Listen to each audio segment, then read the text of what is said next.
ഓ, രാജകുമാരി ഇവിടെ ഉണ്ടായിരുന്നോ? അമ്മായിയെ കല്യാണത്തിന് ക്ഷണിക്കുന്നു. നീ എന്തിന് സുകുമാരനോട് പറയാഞ്ഞേ?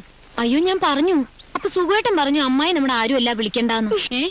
അവൻ അങ്ങനെ പറഞ്ഞു? ദേ, ഞാൻ അവന് ശപിച്ചാലുണ്ടല്ലോ, ഒരു കാലത്ത് അവൻ ഗുണം പഠിക്കില്ല. അടുക്കളയിൽ എന്തൊക്കെയുണ്ടീ? അയ്യോ,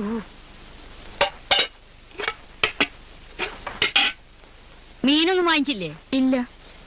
ഇച്ചിരി മീൻചാറില്ലാതെ എങ്ങനെ ചോറുന്ന? ഞങ്ങൾക്ക് ആർക്കും മീൻ ഇഷ്ടല്ല. എനിക്കിഷ്ട. ദേ, നിങ്ങൾ പിള്ളേരെ ആരെങ്കിലും പറഞ്ഞയച്ച് കുറച്ച് മീൻ മേടിപ്പിക്കും. എന്ത് മീനായാലും ശരി. എനിക്ക് കുറച്ച് ദിവസമായിട്ട് നടുവിനൊരു വേദന. ഇച്ചിരി നടന്നാ മതി, അപ്പ കിടക്കണം. ഞാനൊന്ന് മന്നിക്കട്ടെ. ചോറാമ്പോ വിളിക്കണേ. എന്റെ ശീലം നിങ്ങക്ക് അറിയാലോ. വിശന്നാ പിന്നെ വയറ്റിന്നൊരു കാളിച്ച. എന്റെ ദേവി, ഇനി കുറച്ചു ദിവസത്തേക്ക് പുകല് തന്നെ. നീ എന്തിനാ വയസ്സവരോട് തറുതൽ പറയാൻ നിൽക്കുന്നേ? ചെന്നിരുന്നല്ലോ പഠിക്കാൻ നോക്ക്. ഈ കൊല്ലെങ്കിലും പാസ്സാവണം.